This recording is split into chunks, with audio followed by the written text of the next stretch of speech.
All with Dan Tortora, where sports meets life. Proud to be here with you, hanging out inside of the Cafe Kubal studios. A Cafe Kubal here with us every single day of the week, and they are a fantastic local piece of everything good about Central and Upstate New York. You can check them out by going to 3501 James Street, as well as 324 West Water Street, 208 North Townsend Street, and you can go and see them on 401 South Salina Street, all in Syracuse, New York. And of course, you can find them by going out to 343 Fayette Street in Manlius, inside of Golisano's Children's Hospital in downtown Syracuse, and their newest location, which is their first ever drive-through location, and that's on the corner of Route 11 and Taft Road in North Syracuse, aka Sweetheart Corners. Well, you know today is Wednesday, and Wednesdays at 9 a.m. Eastern Time is Dolphin Time. So very excited as we are here today to bring you Dolphin Time,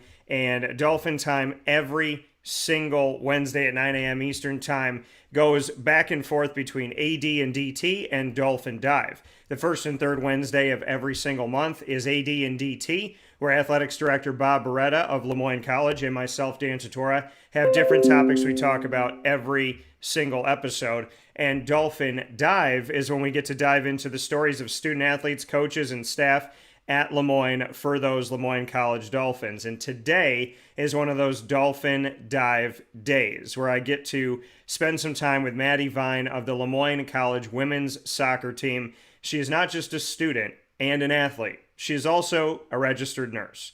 Student, athlete, RN. How does she bring it all together? How could she possibly do all of these things? Well, we're going to find out as this wonderful person in our community speaks with us on what it's like to be a student at LeMoyne, as well as a member of the soccer team, being able to come back after the COVID year allowed the opportunity for an extra year of eligibility, and to be here in Central and Upstate New York trying to help people move forward and stay healthy. So many great things coming from this conversation with Miss Maddy Vine, and it's coming up right after this fast break on Wake Up Call with Dan Tortora, where sports meets that thing called life. And right after that, as you know, from 9:45 to 11 a.m. Eastern Time, we have the extended fantasy football Power Hour, proudly brought to you by the Wildcat Sports Pub, and that is featuring Mike Sofka and myself, Dan Tortora, as we bring you our thoughts on Week 8 of fantasy football for the entire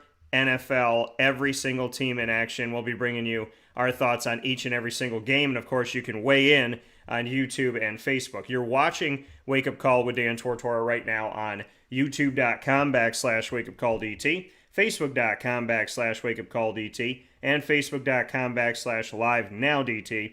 You're listening on mixlr.com/wakeupcalldt and on wakeupcalldt.com's homepage. So however you're tuning into the show, we appreciate it, and thank you so much. And we'll be back right after this with Miss Maddy Vine on Wake Up Call with Dan Tortora, where sports truly meets life.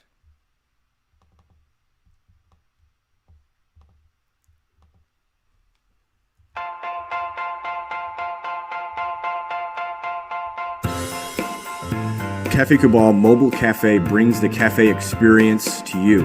We'll roll out to your neighborhood or office, ready to serve our locally crafted espresso bar to our loyal patrons. Inquire at cafekubal.com. Cafe Kubal, coffee for the soul.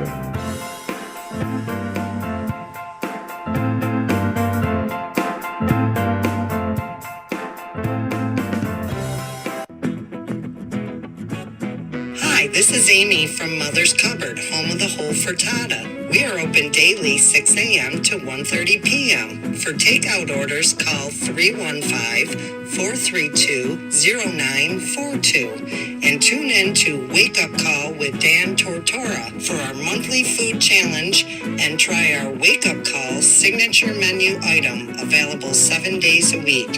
Here at Mother's Cupboard, we are Central New York, and it's our honor to serve you.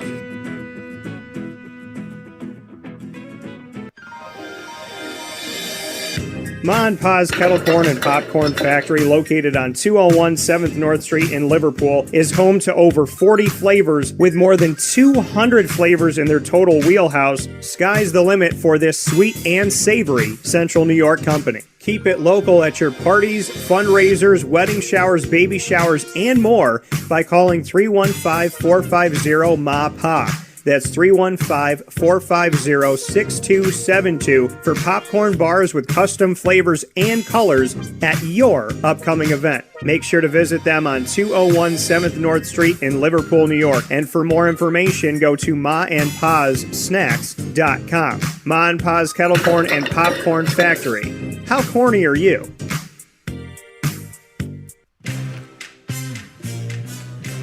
Here at Progressive Dental, we understand the importance of regular dental visits and preventive care. Cleanings and checkups are essential to good oral health. We have multiple locations in the southern tier, so come visit us in Binghamton, Enwell, Kirkwood, Montrose, and Norwich. For self-pay non-insured patients, we offer the Smile Plan, which covers all of your cleanings, x-rays, and exams for an affordable yearly price. Call 607-754-2273 or 607-754-CARE to make an appointment today. For more information, visit our website at progressivedentalny.com.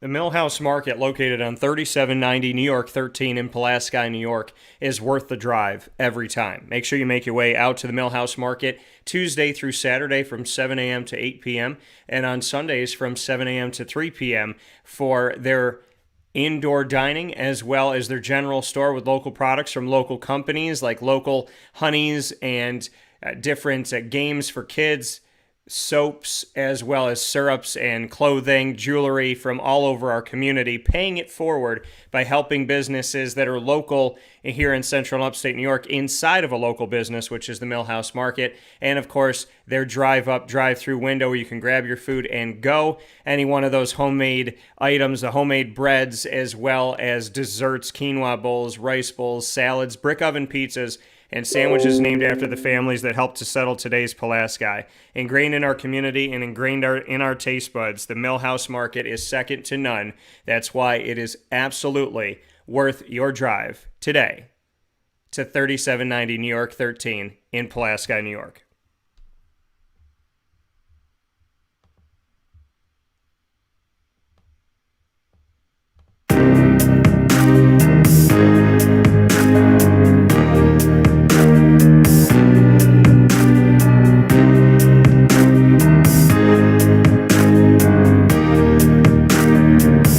Hey everyone, this is another episode of Dolphin Dive here with you exclusively on Wake Up Call with Dan Tortora, and I have the honor and the privilege to be back on the soccer field with women's soccer this time around with Maddy Vine. Maddy, how you doing? Good, how are you? I'm doing very well. So, Maddy, there's a lot of kind of your background and what you do here at LeMoyne and the multi-layers of Maddy Vine that we're going to get to today. But here in Dolphin Dive every single month, we appreciate you being here inside of our LeMoyne multimedia marketing partnership that we have to let you know who the Dolphins are and to give you these awesome stories. So I'm happy that you're letting me tell your story today.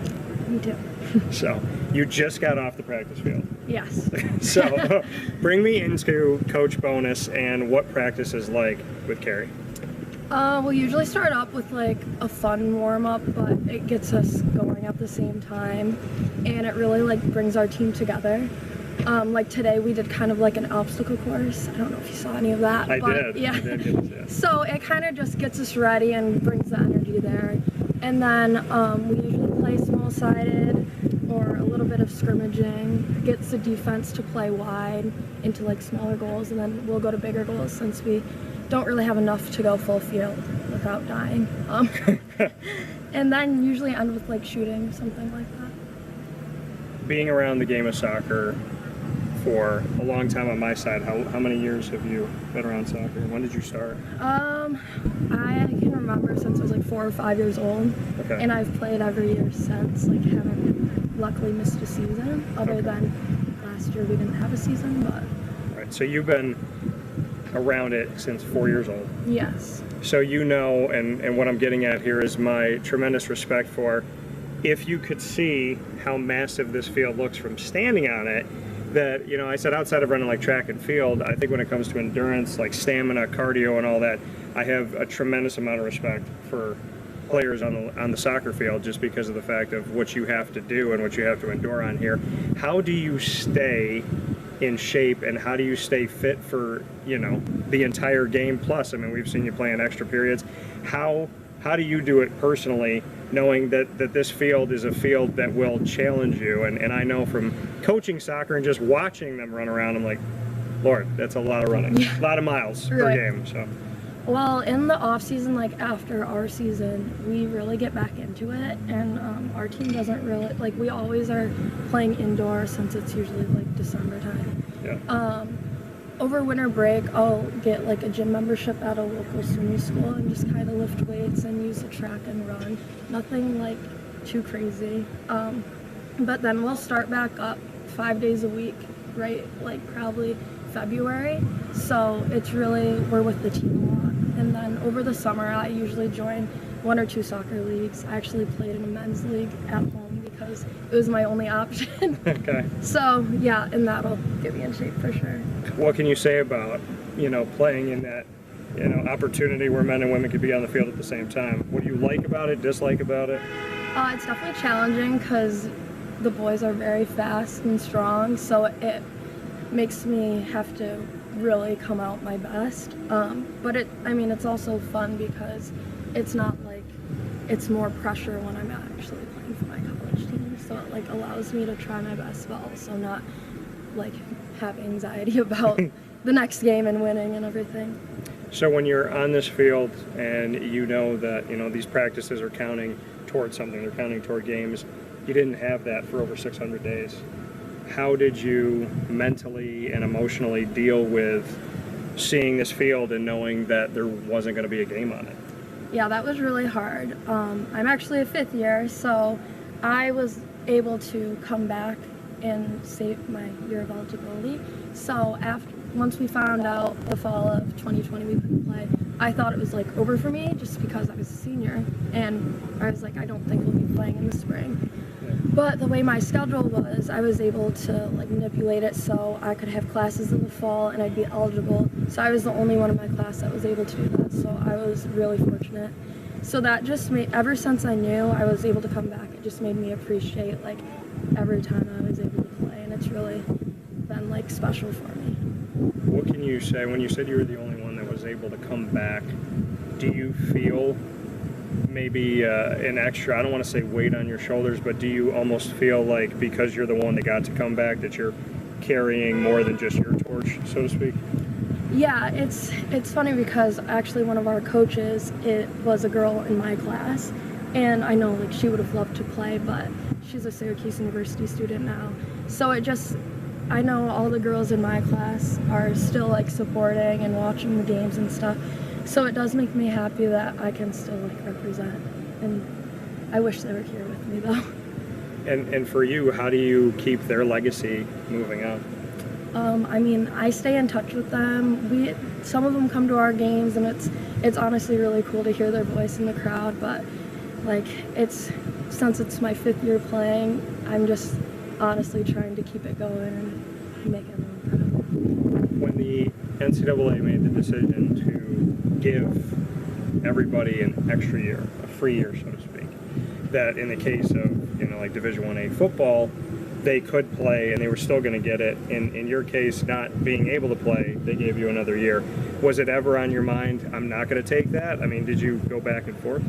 I didn't think I was going to be able to because my schedule, like I was planning on graduating in the spring, so I actually pushed off graduation. So I'm still in my undergrad technically. Okay. So the way I was able to do it is I'm taking the credits I need to graduate, and that's how it works with athletes in their final year. So I didn't know it was even a thing until I was granted that opportunity, and I was talking to the compliance people and registrar, and they're like, we can make this happen, and it was really exciting.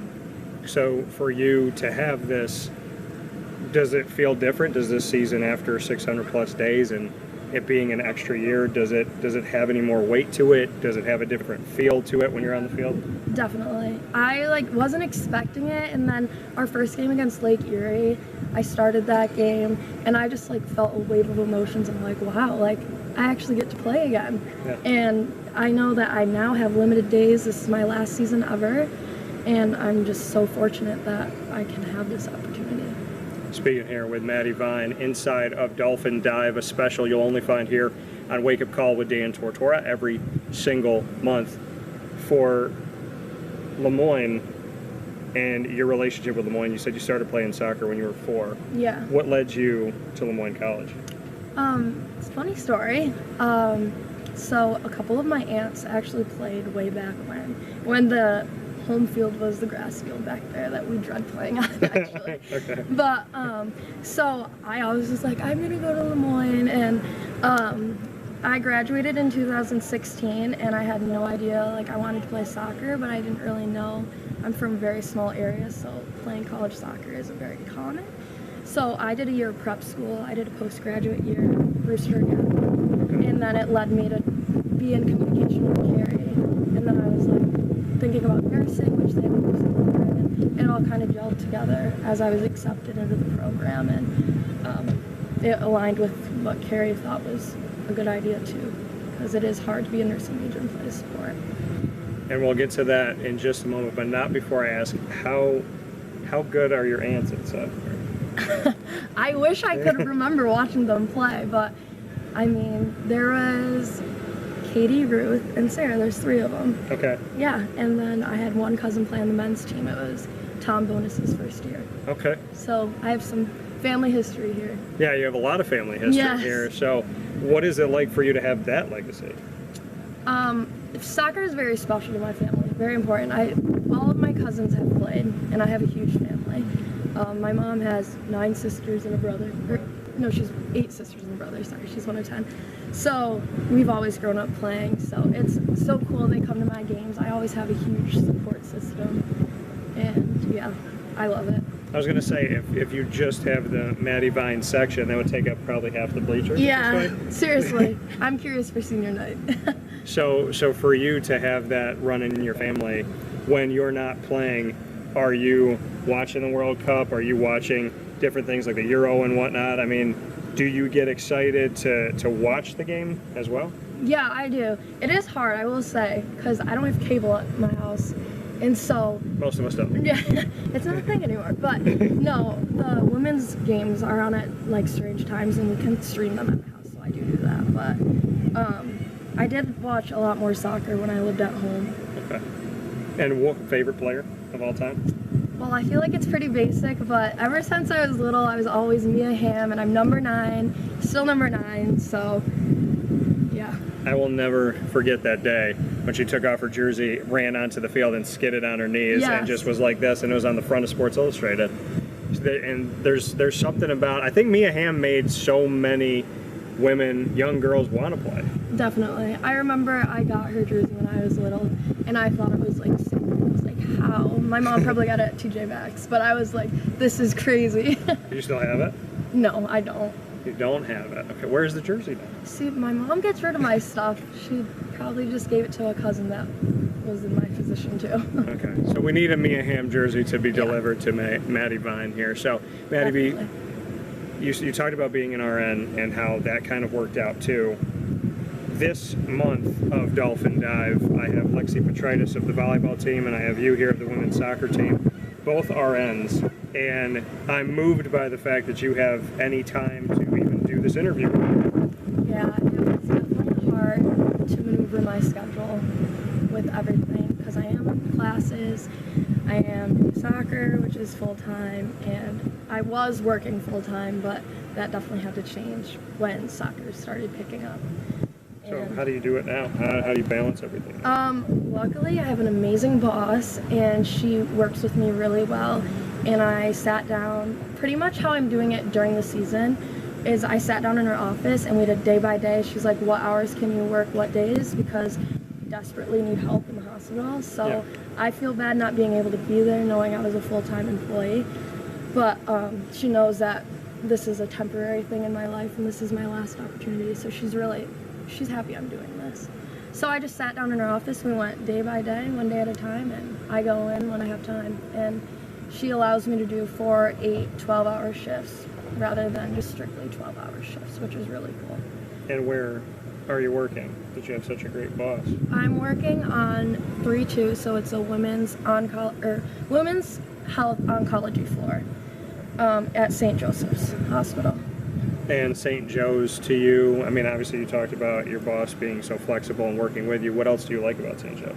Well, I did have school there, so I graduated the School of Nursing at St. Joe's, and they just made us really comfortable in the hospital because we experienced every floor in clinical. And so it's really cool being able to like transition to an actual RN. Yeah. And then now I have students asking me questions when they come in for clinical. And like Lex is a year behind me, so I saw her when she was first starting, and it's really cool. It's a good environment. To be anywhere in the field that you're in at this time, with confusion, with 18 plus months of people not being able to answer questions, how have you dealt with the world that we live in and helping people in a way where there was always going to be somebody that needed help, but now the whole world is kind of like, what do we do on top of the normal things that people need help with? Yeah, so like in the hospital, obviously we wear all the PPE, and then I feel like as a nurse, it's like my job not to educate people, but like I kind of have a different sense of like how things work. Yeah. And so like just my beliefs towards COVID and stuff and how to protect each other and just stay healthy. I mean, everyone believes different things, so you just honestly, as a nurse, when you're treating people too, you have to know that and have an open mind, and you treat everyone equally. So, just getting through it together, teamwork. Yeah, well, and that's the thing is, do you feel that having a close-knit family like you have, having a team that you have, do those bonds help you to create a team-like atmosphere as an RN? Yes, I feel like whether it's school or work, like I just always relate it to like this team experience I had, and like you're gonna disagree with people anywhere you are in any scenario. Yeah. Like we all have different personalities, but like at the end of the day we got to finish what we started. So it's allowed me to really get along with people and not like, I don't know, like disagree and get flustered and not be able to finish what we're doing. So in nursing, like you have to work together, or it's like you don't want to make mistakes in that atmosphere. So it's good to have teamwork, definitely. What's it like for you to live in a world where if you make a mistake, it could be life-threatening? It's really honestly stressful, especially because we work so many hours that it's like you got to be dialed in. Yeah. And you can't be distracted, and it takes a lot out of a person. It's an exhausting job, and you know you're going into work and you're not sitting down and just doing your assignment. It's a different level of work where you have to really be focused in, critically thinking, and working with doctors and just doing the best for someone else. So it's tough, but it actually, like, once I got the hang of it after orientation, it was like, it flows pretty well. How did you know you were the type of person that could handle this? Because this is not an easy thing. This is not something anybody can just step in, be an RN, and here we go. Like, hey, if we make a mistake, could be somebody's life. Right. You know, like, how did you know that I can do this? I honestly didn't. I came in and I was like, yeah, we'll try nursing. My mom's a nurse. It's like another legacy in my family. So she wanted me to be like, she was like, try nursing. I wanted to be the medical field. I was like, I don't know if this is for me, but I had to try it. Yeah. So I knew after I did clinical, and I knew it was really hard, and there was a lot that I didn't know, and I was like, how am I ever gonna know what I'm doing and be comfortable? But it's all about getting out of your comfort zone and knowing that the end goal is really rewarding. And so as soon as I started doing clinicals, it felt a little more real life. That's when I was like, I think I can see myself doing this as a job. So you gave it a shot, and then you just found your own way in it. So do you feel like it's yours now? Like, what do you mean? Like your mom kind of was like, hey, try it. Now yeah. do you feel like it's you? Definitely. Okay. Yeah. It just makes sense. I think that I couldn't imagine doing anything else now, which I want to keep growing, and I want to go back to school and get like more education in the nursing field. But like for right now, like working on being an RN, learning as much as I can, getting that experience, it just makes sense for me right now. And I would imagine that dealing with what you have to deal with off the field, that you don't want to make mistakes here, but the weight of these, you want to win games, is not the weight of someone's life. Right. So does seeing what you see in the RN world help you to kind of say to yourself when you're frustrated, when you're stressed out, when a game's, 1-to-1 and you're just trying to find a way, are you able to kind of say, hey, listen, this is not the toughest thing I'm going to see this week? Definitely. Yeah, it's so hard to flip a switch and like come from work to practice and be like, it's two very different things. Yeah. But like still it's working hard every second that you're there, and yeah, it does give you a different perspective on life. Like we're working 1-to-1 game, like it's stressful, but there's other very stressful situations I've been in that I've had to be like ready. So it really makes you work on your toes, be ready. That's fair enough. Yeah. LeMoyne means blank. How would you fill that in? I don't want. Let me think. Okay. Everybody wait. She's gonna. Just wait, guys. No, honestly, LeMoyne, it means a lot to me, but I want to think of a better word. It's definitely created, like, the past 5 years have been like very important years in my life, so it's really has allowed me to grow. So it just has changed me into like the person I am. I've gone through a lot here, good, bad, and so soccer, nursing, it just allowed me to form into who I am today. What were the toughest things you've been through? The nursing program was really hard. They did not take it easy on you, and they did not like when you had to leave because you had soccer or a game in New Hampshire. So it was hard, and another thing I struggled with is being organized and letting people know I'm gonna miss this or I'm gonna be late to this because I can be last minute at times. So getting organized and getting everything together, like it was really hard. I would say my sophomore year, fall, when I was in season doing clinicals, I was like, I don't know how I'm gonna do it, but I did it. And now do you feel like you almost can shut your brain off at times and you're like, I just know what I'm doing? Yeah, well, yeah, like I've accomplished probably the hardest schooling that I'll have to do. Okay. So now in school, like I'm taking a core class in stats, so it's such a different focus. And like obviously you have to put in the work and try, but it's a lot less weight on my shoulders. Like if I fail this test, I'm gonna have to change my major. It's not like that at all anymore. But you've been great about answering my questions. It's now time to do something called rapid fire. Oh God. Okay. So there's a trio of questions. I have no idea what Maddie's gonna say. You have no idea what I'm gonna say. Anything in the world, doesn't have to do with sports, could literally be about anything. I'm gonna let you go first. You can ask me whatever you want. Okay. I have to answer it. Where are your shoes from? Where are my shoes? Where are my shoes from? They're nice. Thank you. My shoes, should I show people? Yeah. Can I? There we go. My Back shoes. up the camera. My shoes are from, these are from, my mom got these for me for Christmas, and I picked them out because I love things that are technicolored. I like having shoes that I don't see other people wear a lot. Yeah, you gotta be different. Yeah. I'm all about that. So what is it? Yellow, black, white, purple, red, orange. Little They're all on orange. here. Yeah, orange Yeah. is my favorite color, so I like them. Yeah, orange is what my sneaks usually have to have. So I've never been asked that question, but shout out to my mom for that. So I was like, Mom, she's like, what do you want for Christmas? I'm like, I love those shoes. And so they were on sale, so I got them. Had to get them. All right. Your favorite color is orange. Mm-hmm. Okay. Can I work with it somehow? If you could just go crazy with anything and paint something big orange, what would you paint orange? Oh, I know what I would do. That's what I would. like on a canvas? Like on a canvas, on anything. Do you paint? No, Okay. no. But if you could, like, in like a building, anything, if you could just turn something orange. Huh. I ask because if I was ever president of the United States, I would, one of my first 3 days in office, I would get in a helicopter with a giant paint gun. And because I couldn't just do this normally, and I would go around in the helicopter and just shoot paint and make the White House orange. Okay, I definitely agree. I don't know what I'd paint orange, and it's really gonna bother me. I don't know, maybe like a dolphin, like a big orange dolphin. Okay, all right. Because we're the Dolphins. Right.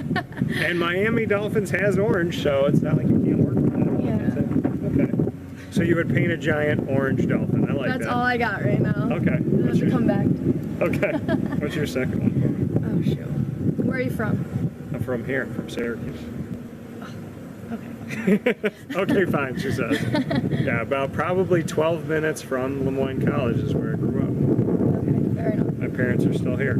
So, I'll ask you the same question. Where are you from? And what do you love the most about your hometown? Oh, I love this question. I'm from Ogdensburg, New York. Okay. Do you know where that is? I do. It's in the middle of nowhere. Yes. Southern Canada. Yeah.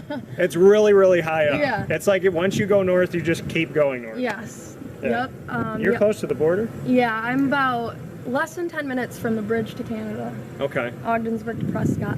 So, yes, I love my hometown. There's not much to do there, but in the summer, a lot of my family's there. I have a huge family. So we're always on the river, going on the boat, wakeboarding, just being together. It's my favorite part, by far. Okay. I'm always inviting myself over to the river. That's good, though. And I like the fact that I got to shout out Ogdensburg for the first time ever on my show. Yes, it's important. All right. Final question for me. Oh, shoot. Did you play soccer? I coached. Coach soccer. Yeah, so I did not play growing up, play basketball. And at 5'8", I was recruited D3 because I can shoot, but I'm not tall. Where'd you go? So I went to Marywood University, and so like 2 hours south from here. I talked to the coach, decided I was like, I don't really want to do it this year. We were coming off a bad high school coach. And he was like, oh, just come train with us, whatever. I was like, I don't know. And then I ended up getting a phone call in November of that year, and they were like, hey, somebody didn't show up to do broadcasting. Do you want to come and do the game? So I met the coach through that, and instead of playing, I broadcasted. And then senior year, I was like, do I give this up, and do I decide to play or try to play? And it's a very hard decision I didn't tell anybody about, really. And I couldn't give up broadcasting, but I still will play basketball whenever I get a shot. That's awesome. But soccer, it's a good question to ask because so we have Italian and Hispanic blood. So it's in my blood to be able to know how to play with a soccer ball. And I didn't know that until my cousin passed it to me, and I started doing things with my feet, and I'm like, I don't even know what I'm doing. So I coached, but in hindsight 2020, I'm like, man, my parents should have made me play. So, Oh, yeah. I totally agree. yeah, they should have made me come out and play. I was like, at 5'8", it's perfect for soccer. But yeah, I definitely loved coaching, and I got to coach kids and 8 to 11 in Carbondale, PA. Shout out to the Carbondale Pride. And yeah, it was one of the greatest moments of my life was coaching the kids. That's awesome. So my last one for you. Oh, gosh. All right, you get to pick between music and movies, and then I'll ask you a question. Music and movies. Yeah. Movies. Movies, okay. I'm gonna ask you a two-part question. Oh, wait, okay. Favorite movie of all time you could watch on repeat for the rest of your life, and favorite actor or actress. Oh, shoot. Favorite actor, Steve Carell, by far. Okay. Love that man. All right. Do you watch The Office? I love The Yeah, Office. me too. Well, Scranton is the setup of The Office, so where I went to school, they finally embraced it, and I went on an office tour that I created. It wasn't one that they had. Cool. So I did research, and I went to like all the places, which was really cool. Oh my gosh, favorite movie. I feel like I gotta go like Disney classic. Okay. Honestly, Right on my alley here. Go ahead. the only thing on my mind right now is The Sound of Music. You would Okay. never guess. Okay. That's my mom's favorite movie. It's just a good one, and it's long, so like you could keep it on. Yes. And the music's good. You know? Love a good musical. Yeah, so The Sound of Music. All right, Yeah. fair enough. What an interesting answer. I like it. So that coming from Maddy Vine, RN, student, and athletes, spending some extra time here at LeMoyne in the Dolphin Dive, and we appreciate you being here on Wake Up Call with Dan Tortora. Maddy, thank you. Thank you. Appreciate it.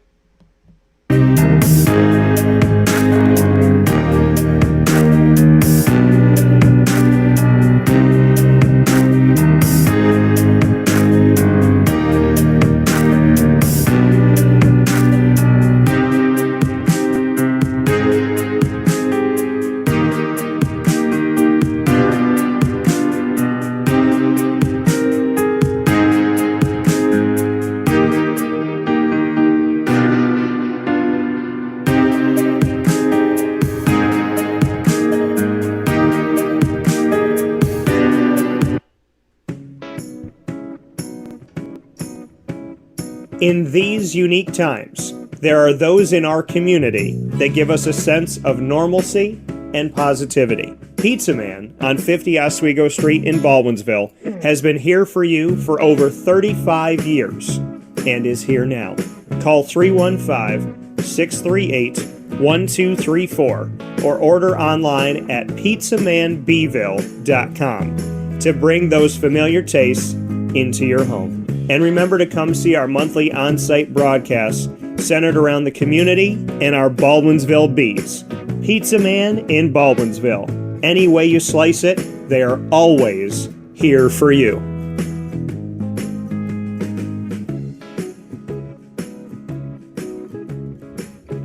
This is Jim Sikowski, owner-operator of Chick-fil-A Cicero, 7916 Brewerton Road in Cicero, right in front of the Home Depot. I had a deep feeling that God wanted me to do something bigger with my life and to help people, help others. I kept putting Chick-fil-A in my life, and I realized as I was going through the franchise selection process that positively impacting the lives of others was really core to what we do here at Chick-fil-A. First of all, it starts with the food. The food is brought in fresh daily. We bring in local produce. We prepare to order in the kitchen. We hand bread our chicken. We hand spin our milkshakes. It's great food. It doesn't taste like fast food.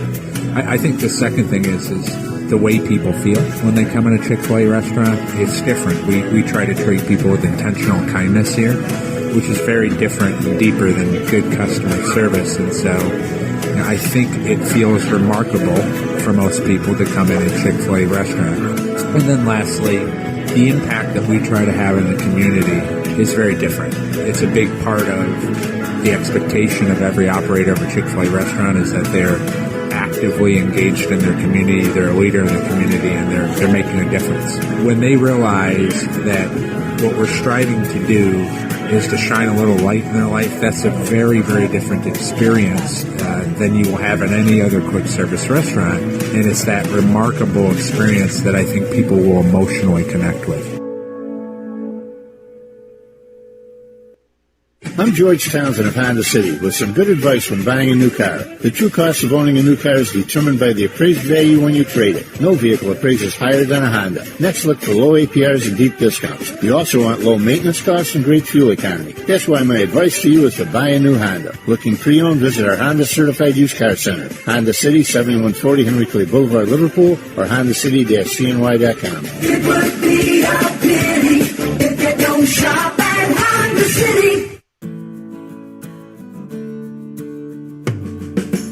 Our corporate purpose at Chick-fil-A is to glorify God by being faithful stewards of all that's entrusted to us and to positively influence all those who come in contact with Chick-fil-A. And what became increasingly clear from our success in Cicero is that people love Chick-fil-A. And also I think we recognized that, we had a great opportunity to grow the brand and grow our platform. I felt incredibly grateful when I was selected to be a Chick-fil-A operator. I think what it's meant for me, what I've come to realize on a very deep level is that this is a calling for me. It's not a career. It's not a job. The Lord called me to be a Chick-fil-A operator and to use these restaurants to glorify Him and to positively influence other people. I'm blessed. I'm very blessed. Head to Chick-fil-A Clay on 3974 State Route 31 in Liverpool, New York.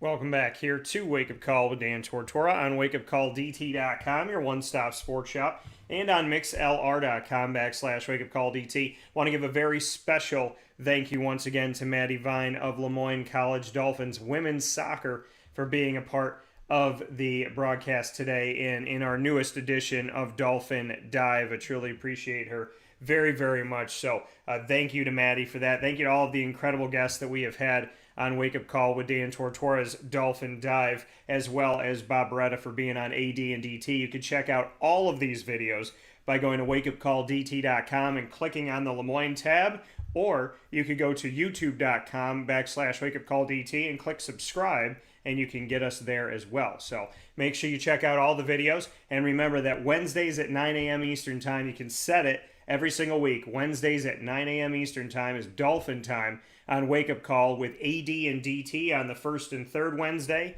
with Athletics Director Bob Beretta and I tackling different topics every first and third Wednesday of each month, and every second and fourth Wednesday, Dolphin Dive, including this Wednesday right here on October 27th, celebrating the story of student, athlete, registered nurse, daughter, friend, and so much more, Miss Maddy Vine. So thank you, Maddy, for your time, and thank you all for watching. We're going to end this video on Facebook and on YouTube and start a new one for fantasy football. As you know, every single Wednesday, fantasy football gets its own video because we want to make sure that when you're getting your fantasy football advice, you can run right to the videos every single week on YouTube. So we're going to stop this and start a new one, so stick with us on youtube.com/wakeupcalldt.